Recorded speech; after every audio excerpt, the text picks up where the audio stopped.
on a Le Monde, auquel il appartient, l'a nommé correspondant à Berlin. C'est donc depuis Berlin qu'il a pu observer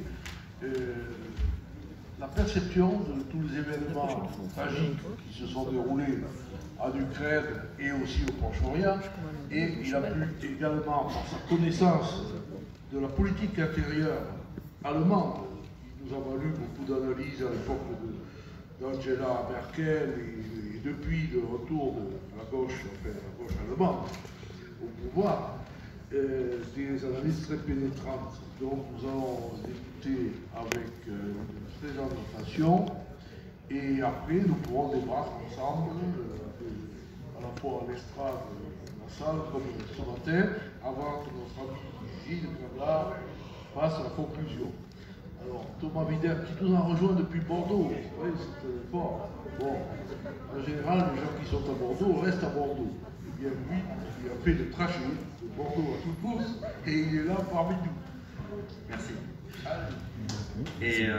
Allez-y. Merci et pardonnez-moi d'être arrivé au milieu de la table ronde, mais effectivement je venais de Bordeaux parce que j'intervenais ce matin au festival du film d'histoire de Pessac et voilà, le temps de venir, je ne pouvais arriver qu'à 15h. Merci en tous les cas pour votre accueil. En discutant avec Libèche de cette table ronde, je réfléchissais à l'angle que je pouvais choisir pour mon intervention.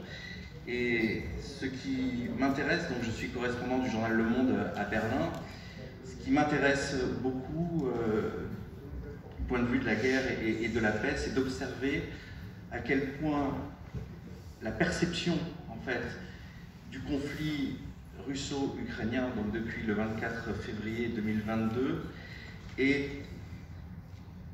imprégnée, empreinte de toutes les mémoires en fait liées aux guerres précédentes qui affleurent et qui permettent de comprendre les réactions, mais aussi les positions de l'Allemagne et de ses voisins. Et c'est ça que je vais essayer de vous exposer aujourd'hui, en commençant par vous lire le début de l'intervention du chancelier Scholz à la tribune du Bundestag le 27 février 2022, donc 3 jours après l'invasion russe de l'Ukraine. Je vous en lis quelques extraits. Le 24 février 2022 marque un changement d'époque dans l'histoire de notre continent. En attaquant l'Ukraine, le président russe a déclenché sur un coup de tête une guerre d'agression. Beaucoup d'entre nous ont encore en mémoire les récits de nos parents ou de nos grands-parents. Et pour les plus jeunes, c'est à peine croyable, la guerre en Europe. Beaucoup d'entre eux expriment leur effroi partout dans le pays, y compris ici à Berlin. Nous vivons un changement d'époque. Le mot revient 6 fois dans le discours et le mot c'est Zeitenwende, un tournant historique, un changement d'époque.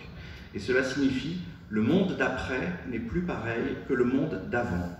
Au fond, il s'agit de savoir si la force peut transgresser le droit, si nous permettons à Poutine de remonter les horloges jusqu'au temps des grandes puissances du XIXe siècle, ou si nous trouvons l'énergie d'imposer des limites aux fauteurs de guerre comme Poutine. Et cela suppose d'avoir soi-même de la force. Ensuite, un peu plus loin, il dit « Il est clair que nous devons investir beaucoup plus dans la sécurité de notre pays afin de protéger notre liberté et notre démocratie. » Et enfin, il dit « Le budget fédéral 2022 dotera, il parle de la création d'un fonds spécial pour la modernisation de la Bundeswehr, donc de l'armée allemande, à hauteur de 100 milliards d'euros, ce qui représente à peu près le double du budget annuel de la défense. Et il dit, le budget fédéral 2022 dotera ce fonds spécial de 100 milliards d'euros, une fois pour toutes. Nous utiliserons ces fonds pour les investissements nécessaires. À partir de maintenant, nous investirons chaque année plus de 2% du produit intérieur brut dans notre défense. Et je m'adresse ici à tous les groupes parlementaires du Bundestag allemand. Nous allons garantir le fonds spécial dans la loi fondamentale. C'est un discours qui a énormément marqué les esprits. C'est peut-être d'ailleurs le seul discours que le chancelier Scholz a prononcé qui a marqué véritablement les esprits depuis qu'il est arrivé au pouvoir il y a 2 ans. Il y a plusieurs choses qui me semblent intéressantes et par rapport à l'angle que j'ai choisi, qui disent quelque chose du rapport de l'Allemagne à son passé. La première chose, c'est cette utilisation donc, du terme Zeitenwende.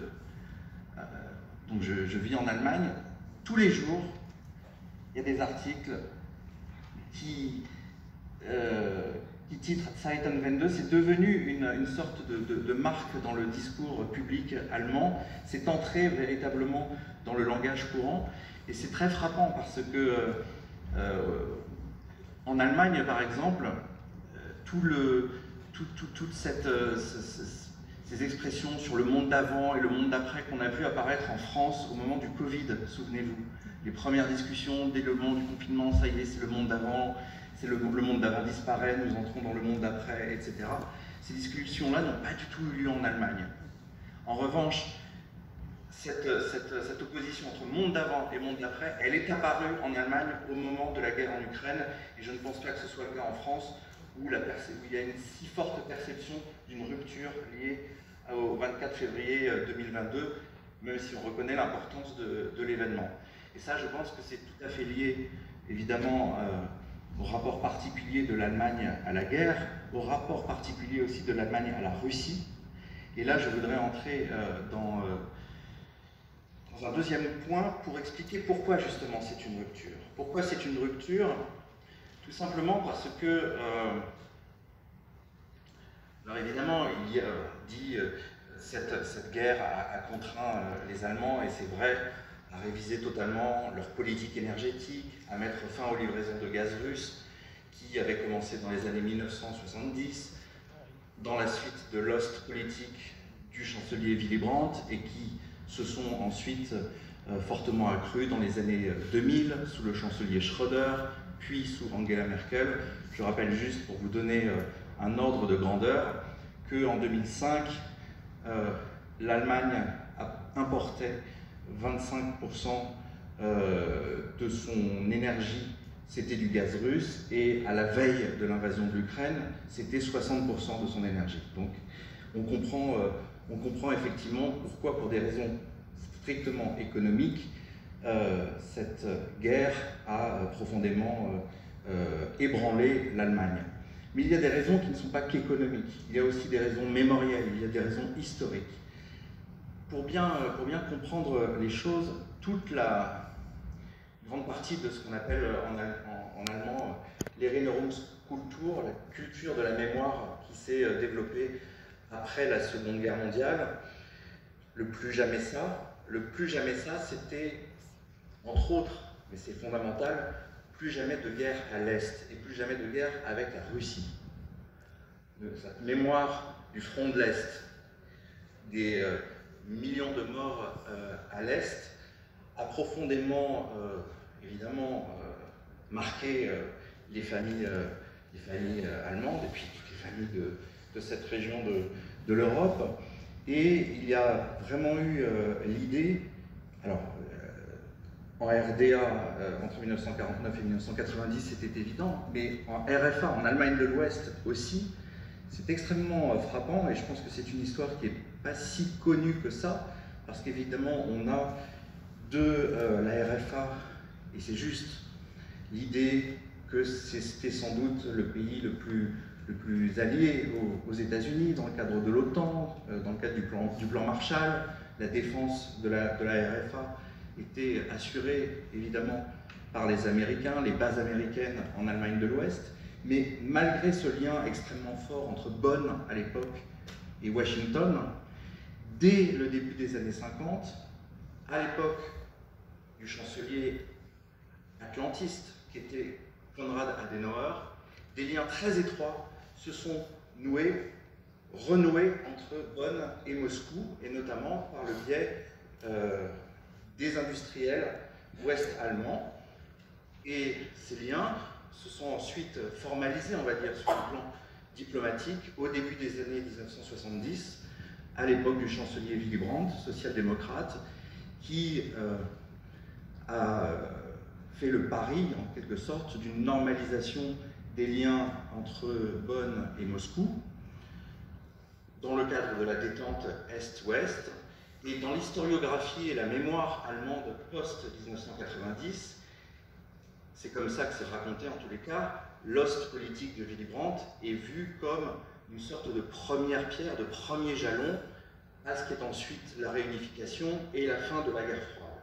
Et donc il y a l'idée fondamentale que non seulement se réconcilier avec Moscou, c'est d'une certaine façon dépasser et tirer les leçons de la Seconde Guerre mondiale, mais c'est aussi ça qui a permis, je parle de la conscience allemande post-réunification, ce qui a permis justement la chute du mur de Berlin, la réunification, etc. Il se trouve que après la réunification, dans les années 1990, l'Allemagne et la Russie se sont aussi continué à se rapprocher dès le chancelier Kohl, avant Schröder et avant les histoires de gaz russe. Et l'Allemagne a par exemple joué un rôle déterminant dans la création en fait, d'une sorte d'antichambre de l'OTAN pour que la Russie participe à un dialogue avec l'OTAN, sans être évidemment membre de l'OTAN à la fin des années 1990. Ce qui est très intéressant dans ce dialogue et dans ce rapprochement entre Bonn puis Berlin, devenu capitale fédérale, et Moscou, c'est le fait que ce rapprochement s'est fait, on va dire, par-dessus le dos des pays qui se trouvaient en fait entre l'Allemagne et la Russie.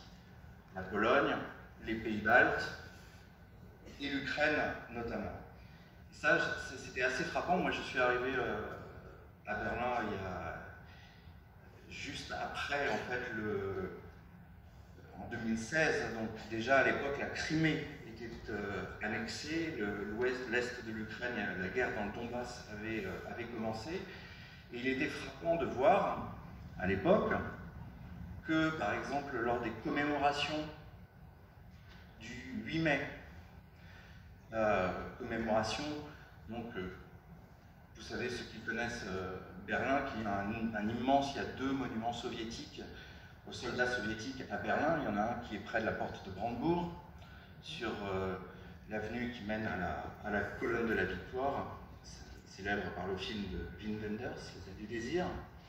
Et puis il y a cet autre très très grand monument soviétique où sont enterrés les corps de 10 000 soldats soviétiques au mémorial de Treptow, au parc de Treptow.